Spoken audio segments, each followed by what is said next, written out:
کسی بشر کسی انسان کی مجال نہیں کہ اللہ اس سے کلام کرے. اس کے کلام کی شان بھی دیکھیں, یوں نہیں فرمایا کہ میری مجال نہیں کہ بشر سے کلام کروں, نہیں. نفی جب کی, جب ضعف کمزوری بیان کی, نفی صلاحیت کی, نفی استعداد کی, تو نسبت بشر انسانوں کی طرف کی کہ انسان میں تو جس سے چاہوں کر لوں, کوئی انسان اور بشر اس قابل نہیں کہ میں اس سے کلام کروں. یہ کمی اس طرف نہیں ہے, فرمایا کمی مجھ میں نہیں, کوئی بشر اور انسان اس استعداد کا حامل نہیں کہ میں اس سے کلام کروں. باری تعالیٰ کیوں؟ اور جس سے تو کرتا ہے, اب حقیقت نبوت سمجھ لیں, جس سے اللہ کلام کر لے وہ نبی ہو جاتا ہے.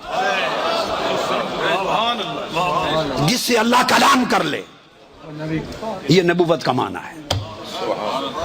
خواہ ڈائریکٹ کر لے, خواہ پردے کے پیچھے سے کر لے, خواہ فرشتہ جبرائیل کو بھیج کے کر لے, تینوں صورتوں میں جس سے کلام کر لے وہ نبی ہو جاتا ہے. اس کی شان یہ ہے جس نو بلا لوے, جس نو بلا لے وہ نبی ہو جاتا ہے. جسے بلا لیا وہ نبی ہو گیا. تو میں کلام کر لوں تو نبی ہو جاتا ہے. تو یہ جن کو بتانا یہ تو نبی نہیں ہے.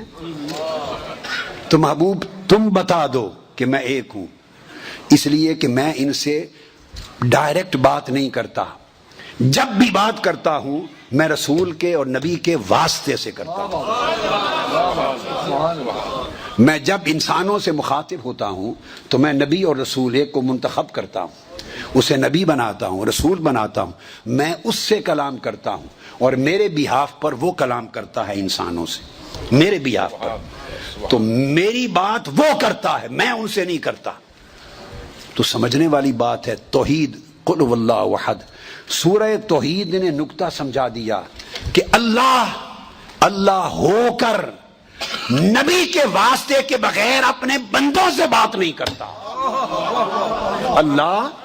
اللہ ہو کر نبی کے واسطے اور وسیلے کے بغیر اپنے بندوں سے بات نہیں کرتا. اور نادانو, تم بندہ ہو کر نبی کے واسطے وسیلے کے بغیر خدا سے بات نہیں کرتا.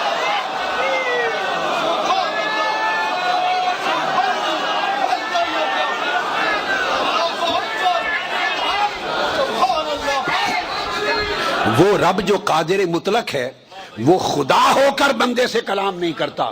جب کلام کرنا چاہے نبی کو وسیلہ بناتا ہے, واسطہ بناتا ہے. یہی معنی رسالت ہے. وہ خدا ہو کر ڈائریکٹ بات نہیں کرتا.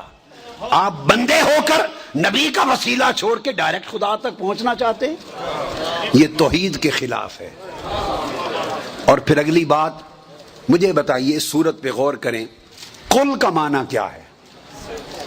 بولیے کیا معنی ہے قل؟ کہہ دیجئے. اس میں اللہ کی وحدانیت کا کوئی ذکر ہے؟ بولیے.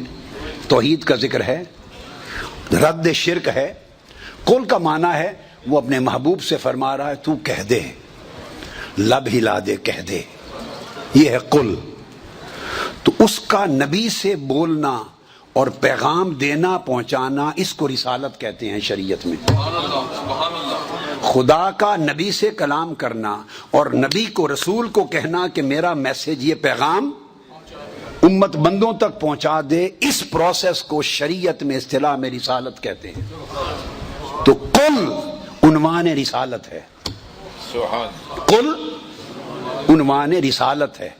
اور هو اللہ احد, وہ اللہ ہے, ایک ہے. هو اللہ سے توحید شروع ہوتی ہے. وَلَمْ يَكُنْ لَهُ كُفُوًا احد تک اگلا مضمون توحید ہے. پہلا لفظ قل یہ رسالت ہے.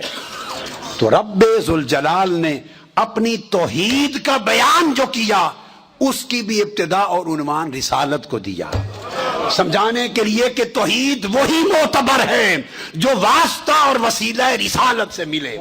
جس توحید میں رسالت کا وسیلہ نہیں وہ توحید ہی نہیں ہے. یہ مقام مصطفیٰ ہے. سو عقیدہ چونکہ اس کی بنیاد ایمان پر ہے. علمی باتیں تھیں مگر احمد الناس کے ذوق کی بھی تھیں. دو تین باتیں تھوڑے 2-4 منٹ کے لیے آپ کی اجازت سے وہ میں اور آپ سے کر لوں، وہ ذرا علمی فنی باتیں ہیں، اس سے بات اور آپ کو مستحکم ہو جائے گی۔ ایمان یاد رکھ لیں، تصدیق کا نام ہے۔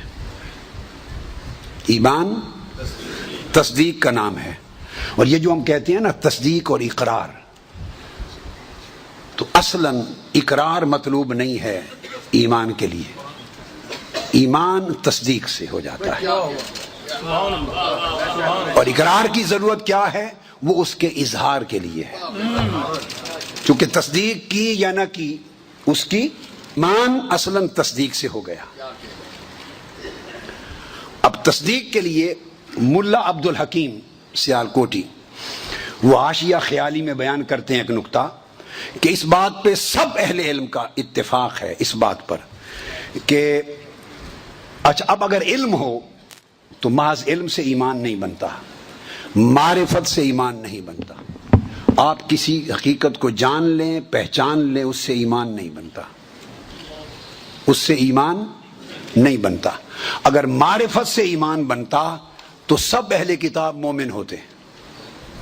قرآن مجید نے کہا والذین آتیناہم الکتاب یعرفونہ کما یعرفون ابناءہم، جن کو ہم نے کتاب دی یہود و نصارہ، وہ رسول کی معرفت اتنی رکھتے ہیں جتنے ماں باپ اپنے بیٹے کی رکھتے ہیں۔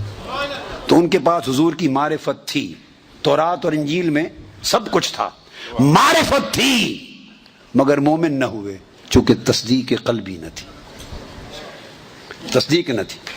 اس طرح علم سے بھی ایمان نہیں بنتا، علم سے بھی ایمان نہیں بنتا۔ شرح عقیدہ ابن حاجب میں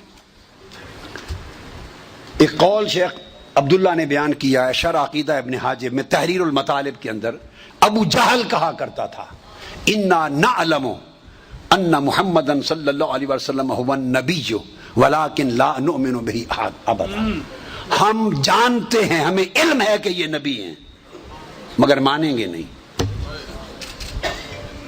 ابو جہل کا قول ہے، ہم جانتے ہیں نبی ہیں، اس لیے کہ جو اوصاف ان میں دیکھی ہیں وہ غیر نبی میں ہو ہی نہیں سکتے، جو علامات ان کے اندر ہیں وہ غیر نبی میں ہو نہیں سکتی۔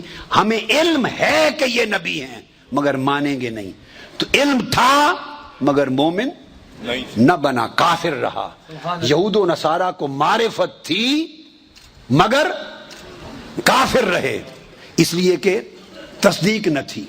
اب تصدیق کے بارے میں سب کہتے ہیں کہ یہ منطقی، یہ لغوی اعتبار سے یہ جو تصدیق ہے، معرفت لغوی اعتبار سے تصدیق سے خارج ہے، مگر اس پر اہل علم کا اختلاف ہے کہ تصدیق کے لغوی سے تو خارج ہے، مگر کیا یہ تصدیق منطقی بھی ہے، یہ کیا تصور میں داخل ہے؟ بعضوں نے صدر الشریعہ نے کہا تصدیق منطقی میں داخل ہے، بعضوں نے کہا کہ نہیں تصور میں داخل ہے۔ اب نقطہ سمجھنا ہے، منطقی تصدیق جو علم اور معرفت سے جس کی خبر ہو جائے، علم و نظر سے، اور تصور جو وجود ذہنی ہے، جو علم کے ذریعے ذہن میں تصور قائم ہو جائے، یہ دونوں چیزیں مل کر بھی تصدیق شرعی نہیں بناتی۔ تصدیق شرعی تب بنتی ہے، یہ بات بڑی اہم نقطے کی طرف لے جا رہا ہوں۔ تصور علم ہے، وجود ذہنی ہے، ذہن سمجھ گیا مگر مومن نہیں بنا، چونکہ تعلق ذہنی پیدا ہوا، تعلق ذہنی پیدا ہوا۔ منطقی تصدیق ہو گئی معرفت سے مگر مومن نہ بنا، چونکہ وہ بھی تعلق فکری اور نظری پیدا ہوا۔ تو قاعدہ کلیہ یہ ہے کہ اگر حضور کی ذات سے، بڑی خاص بات بتا رہا ہوں، حضور کی ذات سے تعلق اگر علم و نظر کا ہو اور فکر کا، معرفت کا ہو، تو عقل اور علم و نظر کا تعلق رکھ کے کوئی مومن نہیں بنتا۔ مومن تب بنتا ہے جب دل جڑ جائے مصطفیٰ کے ساتھ، تصدیق قلبی ہو جائے۔ تصدیق شرعی کہتے ہیں ربط قلبی کو، دل کی گانٹھ بندھ جائے مصطفیٰ کے قدموں سے۔ تصدیق شرعی تب بنتی ہے کہ ربط قلبی پیدا ہو جائے، دل ماننے لگے، اور دل ماننے کو آئے بڑا الف بے بھی نہ آتا ہو تب بھی دل کیا ہے مان لے. ہائے ہائے ہائے. بلال حبشی اس نے کون سی علم اور منطق کی کتابیں پڑھی تھیں مگر اس جیسا ایمان کسی عالم کا ہوگا؟ تو بنیادی چیز یہ ہے کہ عقیدہ اور ایمان وہ پیدا ہوتا ہے ربط قلبی سے. ربط قلبی ہو جائے تو عقیدہ اور ایمان بنتا ہے, اور اگر ربط قلبی نہ ہو لاکھ علم و نظر اور فلسفہ اور فہم اور معرفت ہوتا پھرے, ذہنی اور فکری اور علمی تعلق سے ایمان نہیں آتا. یاد رکھ لیں, ایمان یہاں جنم نہیں لیتا, ایمان یہاں جنم نہیں لیتا. ایمان کا موضوع یہ ہے, دل ہے.